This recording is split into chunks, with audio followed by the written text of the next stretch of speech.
Now, who doesn't love a good macaroni and cheese dish? Take a look at a 5 cheese shrimp macaroni and cheese. Yes, all these blocks of cheese I grated down myself. So go ahead, season your shrimp up. For this recipe, I do not pre-cook my shrimp because it's going to cook in the oven when I throw the macaroni and cheese in.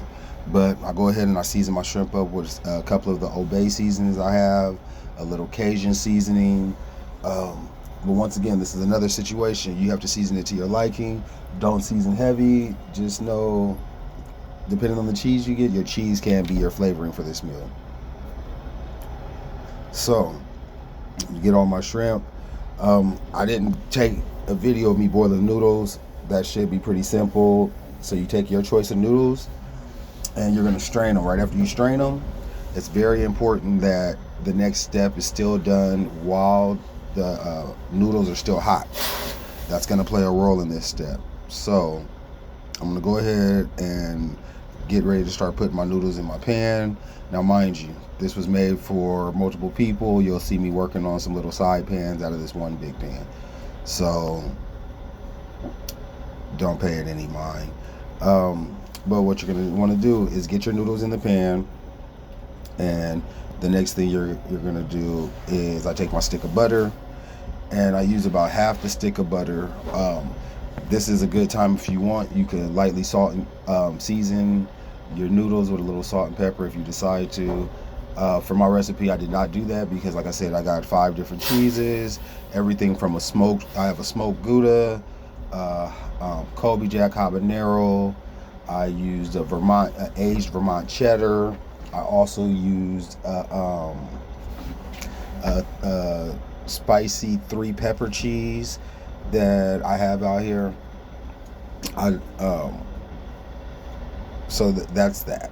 So when it comes down to what I was explaining earlier about you have to do this while it's hot, well, while the noodles are still steaming, you'll see I've dropped the butter in. I dropped 3 eggs in. If you want to add more, you can. And I used I would say about like a third of the stick of butter for this situation. And as you're mixing that in, what's happening is your eggs are going to slowly start cooking, your butter's going to be melting, you get the seasonings, and then here we go with me and my heavy cheese that I grated.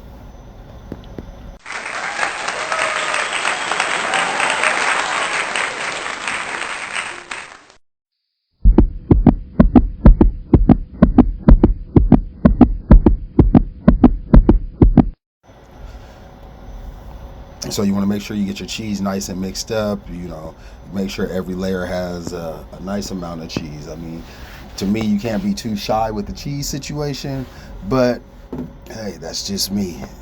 I mean, it is called macaroni and cheese for a reason. So after that, I go ahead and I coat my top with a little more cheese. And then the next step after that is going to be getting ready to add the shrimp. Being that I was making different pans, I did save some of my shrimp so I can make sure everybody receives shrimp in the macaroni and cheese that got delivered to them. Because sharing is caring.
just in case I didn't mention it earlier when I was talking about the noodles, the can I use is a can of evaporated milk. I don't even use the whole can, like maybe half a can if that.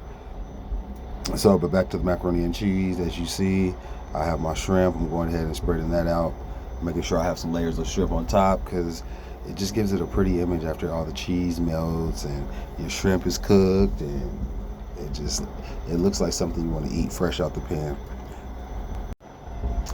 So what I'm gonna do is go ahead and take my 5 cheese mixture of my spicy and my different aged cheddars and everything. Go ahead and I'm gonna sprinkle that over the shrimp, over the macaroni noodles. Make sure I get a nice layer of cheese on there. So when everything melts down, that shrimp just looks beautiful between those noodles with the cheese melted right on top of it.